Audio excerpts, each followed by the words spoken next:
Can't keep this one too long. Just wanted to come and say hello to everyone. Headed to a clay shoot, and I left my sunglasses at the house. And as you can see, it's going to be sunny today. That's going to suck. Hopefully the shop at the range has sunglasses. Otherwise, I'm going to be sunblind. I think oh no, I have them. Ha ha ha. All right, no, that made my day better. I don't know why I'm not wearing them now. I'm an idiot. Anyway, good morning to everybody. I hope everyone's doing well. So last night, as those of you who may already know, Elon and Trump had this big go-round. Hey, Southern Tier on the internet. Hey, Dan, good morning. They had this big go-round on the internet. Basically, Elon doesn't like the big, beautiful bill. He says it has too much spending. Trump's like, no, it's going to get a lot of things done, but I guess compromises need to be made, which is, and I think we have two guys who really want to try to do the right thing. I think Elon is more visionary, like, you know, the way he is. He's more the world. Hey, Billy. Hey, King Corso. Hey, Farmer. He's more along the lines of, you know, my vision is that there should be no bad spending and the world should be A, B, and C.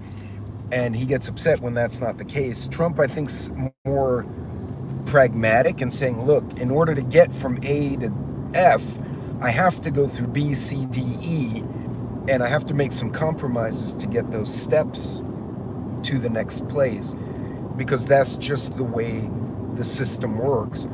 So I see both sides, but they were poking at each other, and people are all freaking out. And I see all this exchange between Elon and Trump, who apparently, you know, helped get him elected, and they're just two big egos. And they weren't being ugly, they were being shits to each other. And I'm like, what are you doing? Y'all grown-ass men, like, stop. And then I started wondering, is this all a psyop? Is because Elon allegedly posted, Donald Trump is in the Epstein files, but he didn't say he was on the list to the plane. And I'm like, did you two guys plan something out to have this big public blow up to say, oh, Trump's in the files, to convince the other side to release the files so you could burn down a bunch of other people in DC, and like, this is all a game? So I'm not sure what to make of that. Everyone seems to have settled down this morning. But one of the guys I follow on X, he goes, what are we being distracted from? And I thought, man, that's a really good question. And I don't know. I do know that we just arrested two Chinese scientists, quote unquote scientists, who are being accused of agricultural terrorism, agro-terror. I've never heard that. I mean, the phrase sounds simple, you know, agro-terror, I get it. They were caught, and the feds were waiting for them, which means they got tipped off. They were caught. What the hell is going on up here? They were caught trying to bring a very destructive, I believe it was a fungus, in their checked luggage inside like a petri dish containment of some type. Something that, if was let loose on our food supply, would devastate our corn crops. And take everything out except to extend. Yeah, and Farmer, that's probably where Elon was sitting. It's like, well, why are we screwing with all of this? Let's do small bills, not a big bill. I guess they're trying to move the needle. I don't know. I don't know what the hell's going on in Washington. I don't think any of us really do. I don't know if they know what's going on in Washington. But, you know, that was interesting, because here we are looking at stupid Elon and Donald Trump. And then, of course, Biden jumps in. I don't know what the hell Biden jumps out there for. That old man is sick, and, you know, he needs chemo right now. But you have all this going on. And, you know, here's this little article. Oh, yeah, and this guy was importing some shit that would, like, destroy our food supply. But, yeah, let's not talk about that. Let's talk about these two dumbasses on Twitter. It's almost like I don't know. All right. Here's a question for all of you. Put 1 if you think whenever you see some really outrageous headline, the first question pops in your head is, what else is going on? What are we being distracted from? Put 1 if you started thinking like that in the last 3 years. Because I'm to that point now. I'm like, why are these two arguing? This makes no sense. What's going on? By the way, Kiev just got flattened. The Russians started firing tactical, strategic missiles at Kiev, but without nukes. The Iskanders, they're the intermediate range missiles. And the Patriots have only had a 50% success rate stopping them. There's a video, if I can find a way to bring it to YouTube, I'll put it up. But hey, EMT, hey, Billy, hey, Wisconsin. There's a video of a Patriot system firing rockets up, trying to shoot down the Iskanders, and then an Iskander comes down and takes out that very Patriot battery that had been firing. So I don't know if the Iskanders were being used because of the way they fall. Their descent is supersonic once they break the atmosphere. I'm wondering if they were using the Iskanders to target the Patriot missile systems, and if so, that means that there's an attack, and there's another attack coming behind that. They're doing what we did in Iraq back in 03. They're taking out the air defense systems first in order to go back and do something else. So, oops. Active route, tap to view. Okay, I don't need my my navigation just decided to turn purple. I don't know what the deal was with that. So I think that's interesting that we, that, you know, all this is happening in the world. We have a guy who was using Molotovs and flamethrowers on a bunch of very old Jewish folks who were at a picnic or some kind of rally supporting Israel in a park. They had a permit. They did it, you know, they obeyed the law. They had a little permit. And the dude came out and started throwing Molotovs at people. And he flamethrower attacked everyone. I mean, we have all this weird shit going on.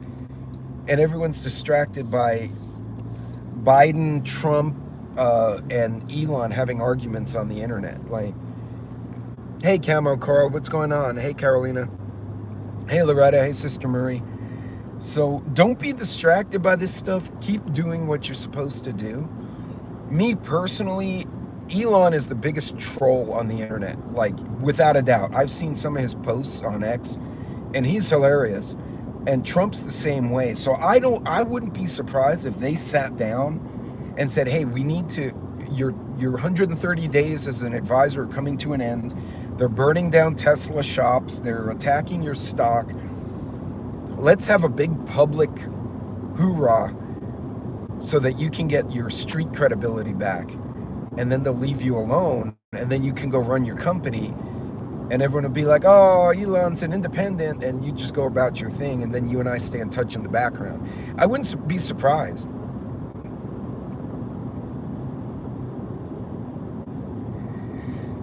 Well, Joe, I've actually met, there were a couple left that maybe, well, shit, if they were 1940s, they were 7 years old. In 1940, what would they be, 85, 95 now? I'm doing math in my head. I may have done it wrong. So it's possible, but they're old. There are not many left. And there's a lot of them are super old folks. But I remember seeing them when I was growing up in New York.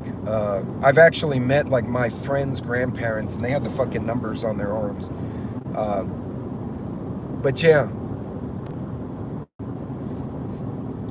For America's first couple split. Yeah, well, that's what I'm wondering. Like, they have this big bullshit on the internet, and I'm sitting here thinking, what are we being distracted from? What else is going on that we're not looking at? Was this all a ploy so that Wall Street would get off Elon's ass? I don't know. But don't be distracted. I guess the whole point of this video, don't be distracted by that, because there's other stuff going on.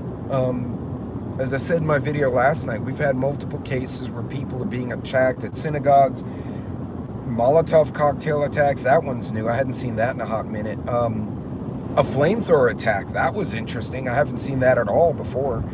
But there's a lot of weird stuff going on, and I don't think what we're being directed toward and what we should be concerned about are two different things. I don't know if that makes sense. So, folks, just continue to focus on your fundamentals.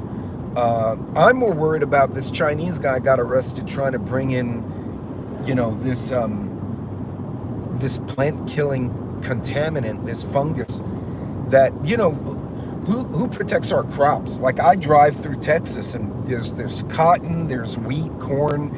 Go to Louisiana, there's cane fields. Nobody protects our crops. They're just out there, right?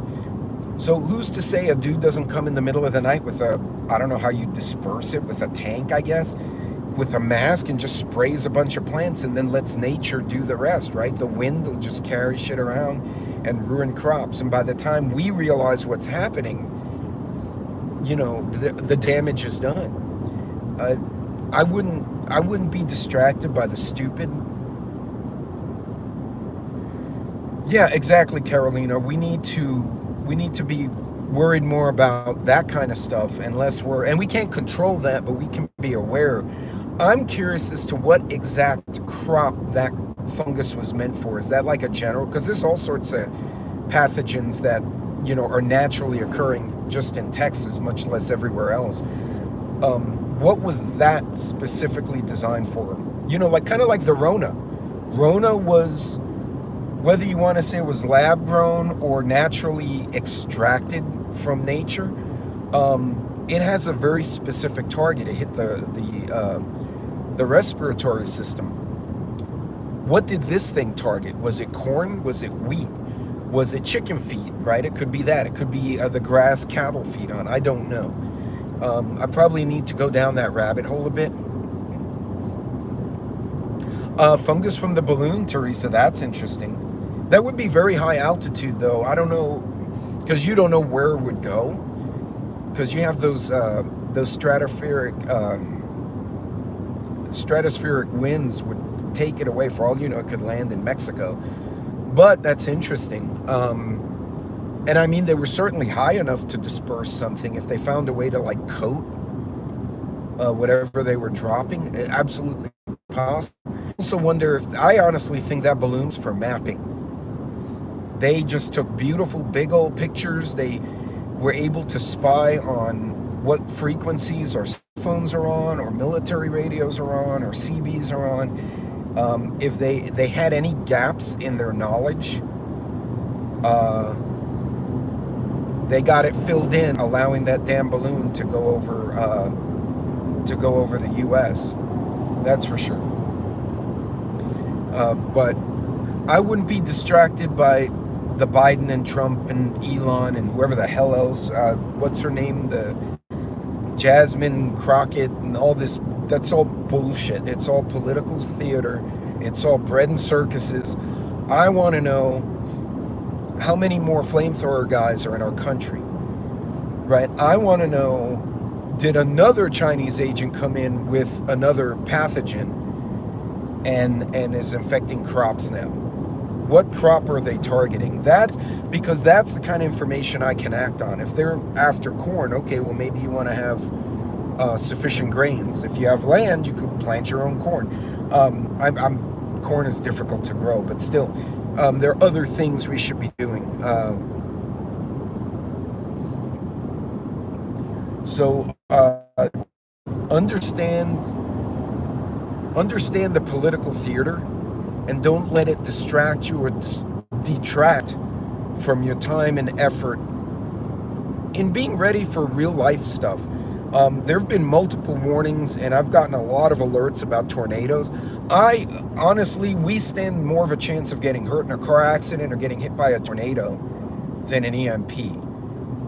And those are very real things, right? And being prepared, it may not be you, but maybe someone you love gets hit by a tornado, and now they need preps. You can help your family member. You lose your job, that's an SHTF for your family. So having food at the house means you don't have to go buy groceries, you don't have to go spend money when you're not making any, because guess what? You have some stored in inventory. It's important to look at your preps in that way, that it's not just for some large catastrophe. You know, having some wind up in the hospital unexpectedly is its own SHTF. I've said it before and I'll keep saying it. Prepare for the 80-90% real things that happen in life. If you read the newspaper, you'll see, oh, so-and-so company just laid off 40% of its staff for whatever reason. Those families, some of them may be suffering an SHTF right now, a personal one, right? The house isn't on fire, but they just lost their job. How are they going to pay for stuff? How are they going to afford their rent? You know, pay the car note, whatever the case may be. Having the food at home is important. Kid gets hit by a car because he's riding a bike like an idiot. Happens all the time. Now, one of the parents is working and one of the parents has to be at the hospital. You got kids at the house. I mean, think about it. You have multiple kids. One kid winds up in the hospital. Mom and dad are going to run ragged because you got to work. One parent's at the hospital going back and forth with the kids. Well, if you have groceries at home, you're not having to say, oh shit, I got to go to the store on top of everything else and buy more groceries. Right? Because I know I have rice or chicken or whatever at the house. I can make things for dinner, for breakfast, without having to go get sidetracked and spend extra money and time. So when you prep, don't just look at the hurricanes, the EMPs, and yeah, it's good to prepare for that kind of stuff. But those are smaller probabilities. Look at the stuff that happens every day to everyday people like all of us. And then ask yourself, am I prepared for that? Right? Floods. Look at North Carolina. Hurricanes. Look at Houston and New Orleans. Those are real life things. We see them every day. We read them. I've experienced them. Those are the things we should be saying, am I prepared for that? If you're prepared for that, then more than likely you're kind of prepared for all the worst stuff that's low probability but really catastrophic, like the EMPs and the cyber attacks and stuff like that. So folks, prep pragmatically. I don't know if that makes sense the way I'm putting it, but if you're going to prepare in a pragmatic way. And remember, your time, your money, your energy, these are important variables. These are important assets, and they shouldn't be taken for granted. And don't tolerate stupid people. You have people who are being negative, then, you know, let them figure out their own shit. But prepare for real life things. Husband or your wife loses their job, they get in a car accident, now you have someone in the hospital, and you know you have whatever amount of food at home. You don't now have to keep running in and out of the grocery store on the way to the hospital to feed the kids, because you have at the house. You have a little extra cash, somebody gets in a wreck, you got to put a little money down on a car payment to get the car fixed, right? Because you have your deductible for your insurance, but you got a little bit of money at the house. Now you don't have to panic.